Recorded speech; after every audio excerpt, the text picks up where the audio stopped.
16 है ना। यहाँ जो गलत हुआ था वो समझ में आया कि नहीं? क्या हो गया था? अच्छा, इसे पूरा क्लियर एक बार समझ लो। सबसे पहले क्या कहा है? 100 वाट 220 बल्ब का प्रतिरोध है।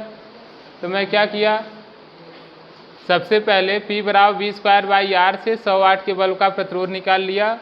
यहाँ 100 रखा, V 220 रखा, R का मान आ गया 484।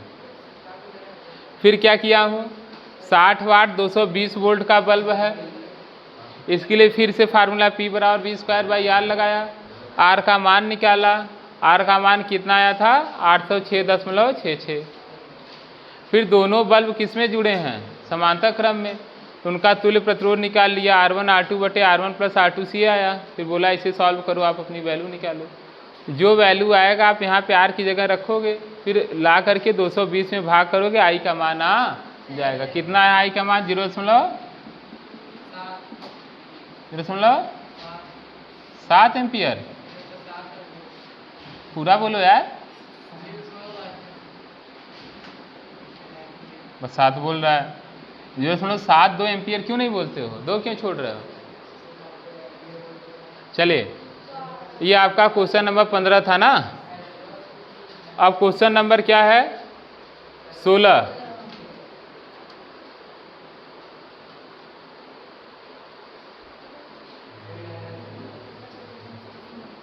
चलो देखो क्वेश्चन नंबर 16 क्या है। दो जी बुक,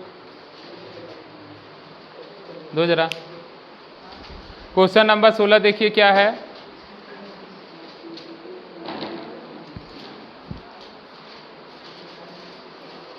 किसमें अधिक विद्युत ऊर्जा उपभुक्त होगी, यानी किसका वाट ज़्यादा है या किसमें ज़्यादा विद्युत ऊर्जा लगेगा? 250 वाट की टीवी सेट जो 1 घंटे तक चलाया जाता है, अथवा 120 वाट का विद्युत हीटर जो 10 मिनट तक चलाया जाता है। वो आपसे पूछ रहा है किसमें अधिक विद्युत ऊर्जा उपयुक्त होगी। विद्युत ऊर्जा का फार्मूला 4 में बताया था, VIT I² RT V² T/, R, ये 4 फार्मूले थे। अब पहले क्वेश्चन में क्या कर रहा है, 250 वाट की टीवी है, 250 वाट की टीवी सेट है जो 1 घंटे तक चलाया जाता है। यानी क्या लिखोगे, 250 वाट क्या हो गई, टीवी कितने घंटे? अच्छा चलो इसे ही पहले सॉल्व कर लेते हैं। ऊर्जा का फार्मूला क्या होता है? एक तो आप क्या याद करे हो, QB, एक VIT। देखो ध्यान समझना, एक तो आप ऊर्जा का फार्मूला क्या याद करे हो, QB, एक VIT, एक I² RT, एक V² T/R। क्या इसमें किसी फार्मूले में सामर्थ्य है? मगर क्वेश्चन में क्या दे रहा है, 250 वाट की टीवी 1 घंटे तक चलाई जाती विद्युत ऊर्जा। तब आप कैसे सॉल्व करोगे? मेन फार्मूला था P बराबर W/T था कि नहीं? मेन तो वही था ना, P बराबर W बराबर फार्मूला क्या बना था, PT। अरे इसी से मैं NPT डे बनाया था, NPT डे बटे 1000। चलो W बराबर P × T हो गया। और टीवी के लिए कितना है बताओ, 250, कितने घंटे? तो घंटे को सेकेंड में बदलोगे तो 3600 सेकेंड करोगे ना, क्योंकि वाट का मतलब होता है जूल प्रति सेकेंड। वाट का मतलब क्या होता है?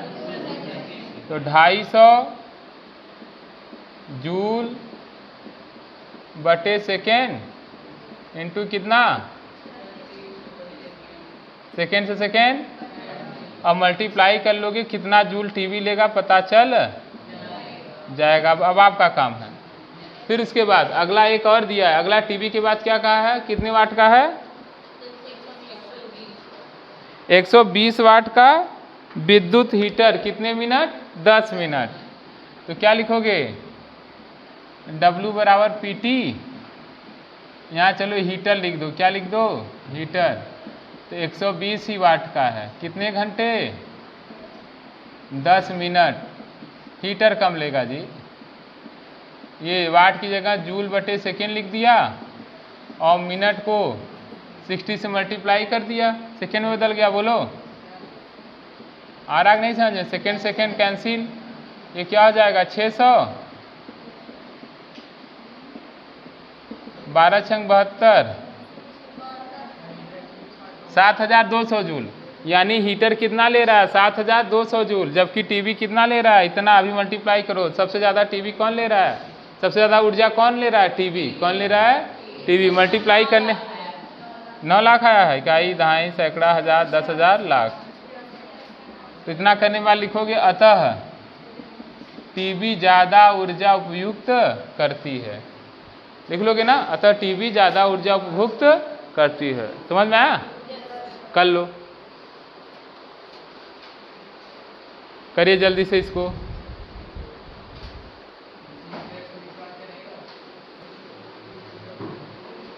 अगर आपका आंसर किलोवाट घंटे में दिया हुआ है तो आप क्या करेंगे, जो जूल में मेरा आंसर आ रहा है उसी में 3.6 × 10⁻6 जूल से क्या करेंगे, भाग कर देंगे। इसमें और इसमें दोनों किलोवाट में हो जाएंगे। फिर भी आंसर तो यही रहेगा ना कि टीवी ज़्यादा ऊर्जा उपयोग कर रहा है। चलिए अगला कहानी क्या है।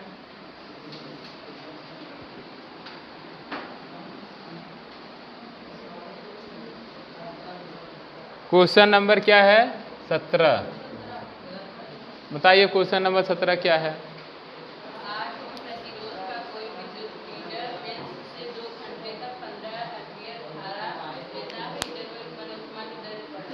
अच्छा, यहाँ देखिए, बात नहीं केशव काय बात कर रहे हो। यहाँ देखो एक विद्युत हीटर है जिसका प्रतिरोध कितना है 8 ओम है। कितनी धारा ले रहा है 15 एम्पियर की धारा ले रहा है विद्युत मेन से। कितने घंटे तक, कितनी उष्मा व्यय होगी यही पूछ रहा है ना। उष्मा, वही उष्मा क्या, उष्मा की दर पूछ रहा है। तब तो ये वाट पूछ लिया, उष्मा पूछेगा दर मतलब प्रति सेकंड कितनी उष्मा उत्पन्न हो रही है। तभी आपसे क्या पूछ लिया, सामर्थ्य। क्या पूछ लिया, पी। तो पी बराबर आई स्क्वायर, पी बराबर आई स्क्वायर आर होगा ना, होगा कि नहीं। आई की वैल्यू कितनी है और आर की वैल्यू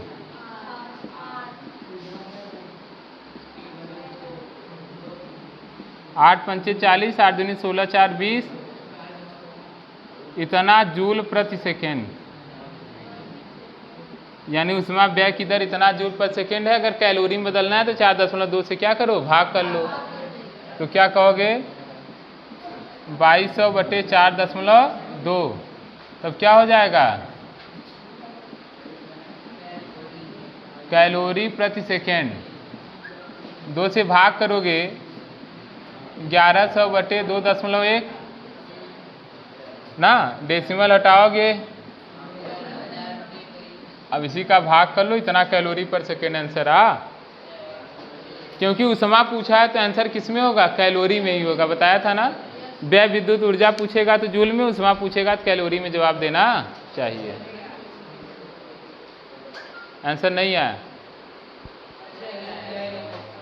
क्यों नहीं आंसर दिया है, आंसर पीछे दिया होगा कहीं कि 120 वाट, 120 वाट दिया है, वाट दिया है। यानी ये पूरा सॉल्व होने पर 120 आएगा क्या, कभी नहीं आएगा। एक बार फिर से क्वेश्चन बोलो।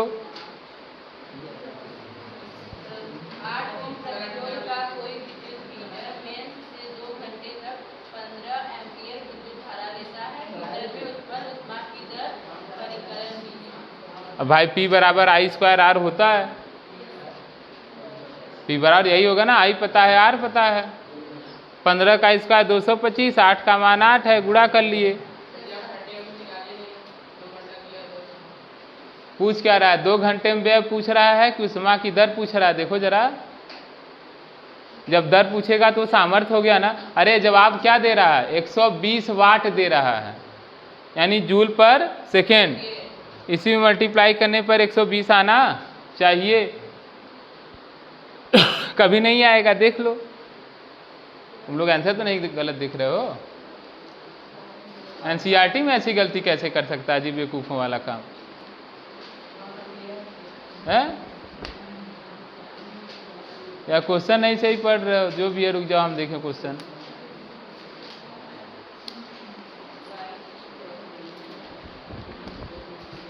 ये लोग भी ना,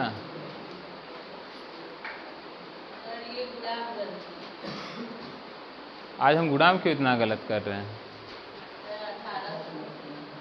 8 पंचे 40, 8 दूनी 16 4 20, हाँ 8 दूनी 16 2, आज पता नहीं क्या हो गया, 1800 जूल पर सेकेंड। तब भी तो आया 1800 वाट, 1800 वाट आएगा, जबकि आपका आंसर दे रहा है 120 वाट।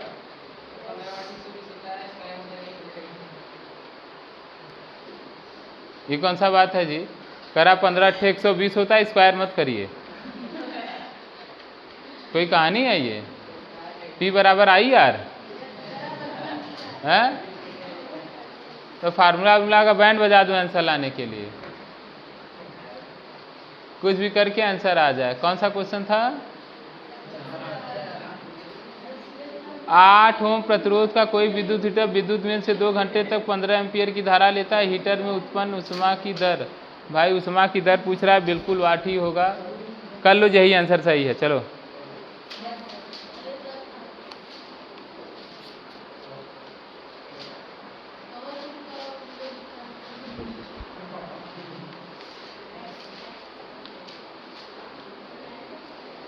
बताओ, 120 वाट दे रहा है गधा।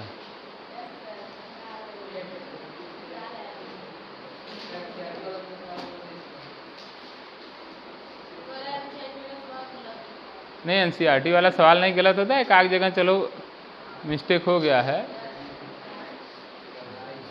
एनसीईआरटी वाला सवाल नहीं गलत होता है, करिए।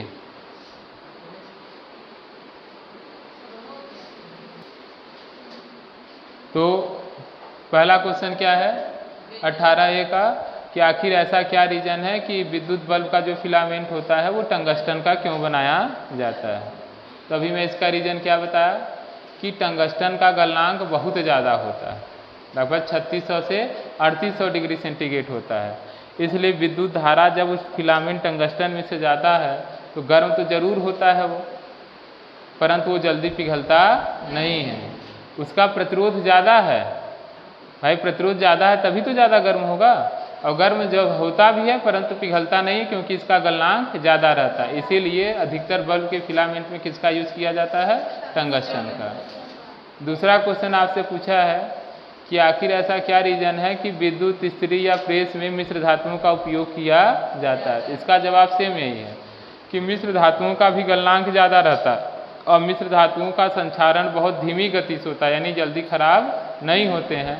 इसलिए विद्युत प्रेस वगैरह में क्या करते हैं? मिश्र धातुओं का उपयोग करते हैं, जिससे क्या हो जाता है कि इसका प्रतिरोध बढ़ जाता है।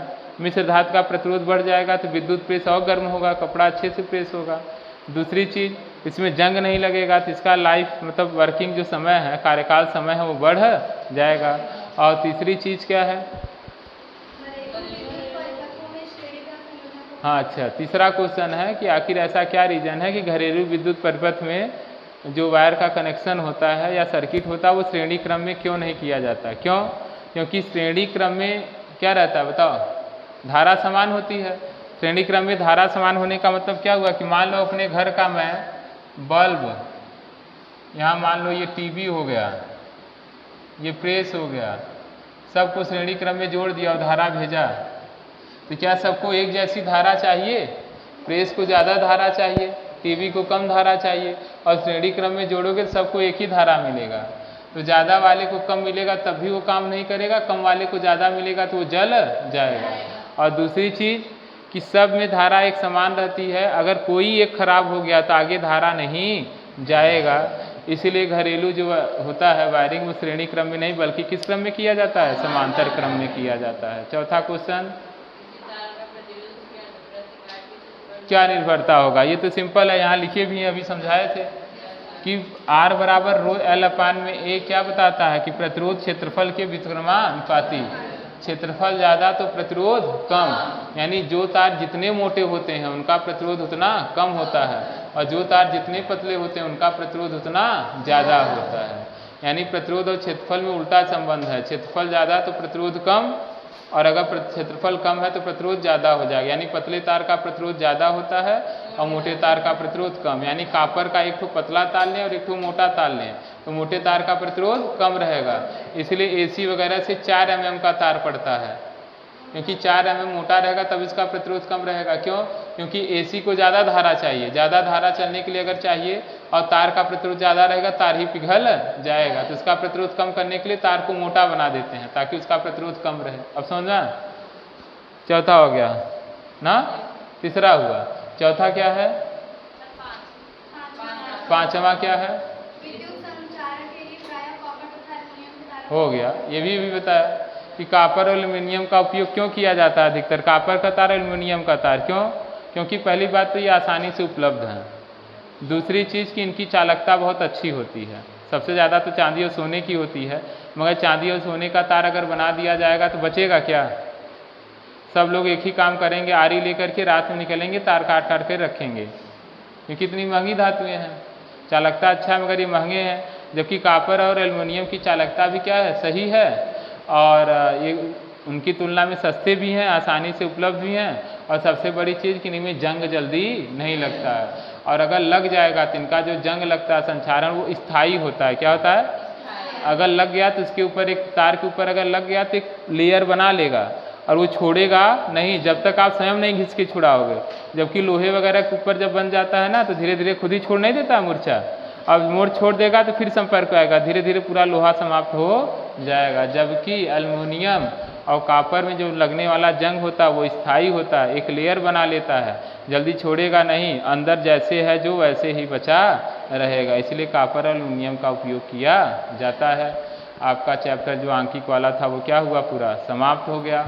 ठीक है, अब आपको हमें क्या बताना है? सिर्फ और सिर्फ विद्युत बल्ब की संरचना और क्रियाविधि, विद्युत पेश की संरचना और क्रियाविधि, और फ्यूज तार। क्या बताना है? फ्यूज तार और हीटर के बारे में समझाना है। एक दिन में आपका विद्युत बल्ब समाप्त होगा, एक दिन में हीटर और पेश समाप्त हो जाएगा, और एक दिन फ्यूज लगेगा। 2-3 दिन की क्लास और है, और 2-3 दिन जुलाई आने में बचा भी है। मान के चलिए कि 1 जुलाई से मैं आपको बायो पढ़ाना चालू कर दूंगा। क्या क्या पढ़ा दिया? क्या क्या पढ़ा दिया? बायो में पूरा का पूरा पर्यावरण। अच्छा, पर्यावरण बायो नहीं फिजिक्स में है। पर्यावरण जो पार्ट आप पढ़े हैं ना वो बायो का नहीं फिजिक्स का भाग है, कुछ फिजिक्स में दिया हुआ है। तो पर्यावरण के 3 से 4 चैप्टर समाप्त किया। फिर स्टार्टिंग में आ जाओगे बायो का 2 चैप्टर कि 3। NCERT से तो एक ही है, साइड बुक से कई हो जाएंगे, 2 चैप्टर हो जाएंगे, क्योंकि उसमें अच्छा एक ही है। पोषण खत्म कर दिया हूँ, श्वसन नहीं बताया हूँ। यानी चलो, यानी 4 चैप्टर बायो का हो गया। केमिस्ट्री में कितना? 1 चैप्टर। रासायनिक अभिक्रिया वो पढ़ा दिया। फिजिक्स में विद्युत धारा का तापी प्रभाव। क्या पढ़ा दिया? विद्युत धारा का तापी प्रभाव, चाहे जो कह लो। ऐसे मानो NCERT के हिसाब से तो 1 चैप्टर फिजिक्स का हुआ विद्युत का, और 1 चैप्टर केमिस्ट्री का हुआ है। और बायो का कितना चैप्टर हो गया है? 4 चैप्टर। बायो का कितना चैप्टर? 4 चैप्टर ऐसे करके हुआ है। अब मान चलिए आपका बायो का ही लेंथ ज़्यादा है। फिजिक्स में आप ये विद्युत अगर अच्छे से क्लियर कर लिए, विद्युत का 50% आप एकदम क्लियर कर लिए, बचा विद्युत धारा का चुंबकीय प्रभाव। क्या? चुंबकीय प्रभाव। वो न्यूमेरिकल साथ आप कवर कर लो। उसके बाद लाइट आता है एग्जाम में, ऐसी बात नहीं कि लाइट से क्वेश्चन नहीं आता है, मगर न्यूमेरिकल ज़्यादातर नहीं आते हैं। ज़्यादातर किससे आते हैं? विद्युत से ही। कहाँ से आते हैं? विद्युत से, जो कि मैं पढ़ा दे रहा हूँ। अब लाओ मैथ पढ़ाऊँ।